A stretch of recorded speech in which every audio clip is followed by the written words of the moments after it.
I'm Samantha Ridgley, and this is my science experiment, solar panels, to charge or not. Now, what was I trying to achieve? I was trying to achieve an answer to my question, which was, is charging personal devices with solar panels a reliable and sustainable alternative to using the main power grid? Why is my project important?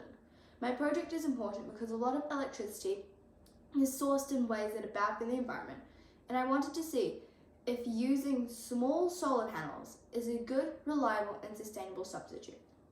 What did I discover?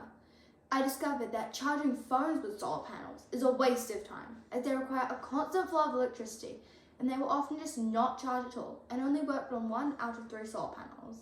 And sometimes the phone, in fact, lost power when clouds came over the sun. But when it comes to battery packs, it works, but it's very slow to charge all the way up.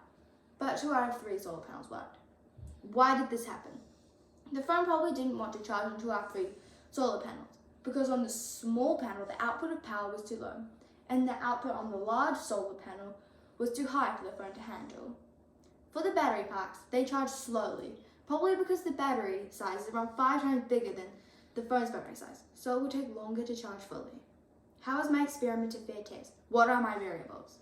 My test is a fair test because even though the strength of the sunlight probably changed each time, I tested if the panels were still putting out the same amount of power by measuring the voltage the solar panels were putting out, and also measured how much power the phone was taking in, and the only thing that had an impact was the clouds.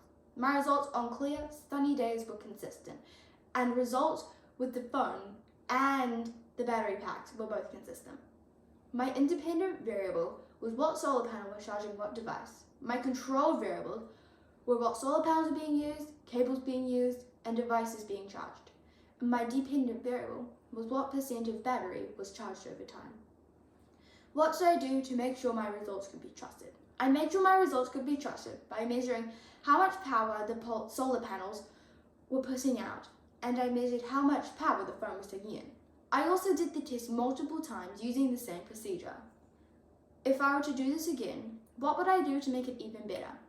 I would definitely do this test in summer so that I could get days of longer, more consistent sunlight. I would also try the test again, but with different devices, like an iPad or a phone with a different size battery. Thank you.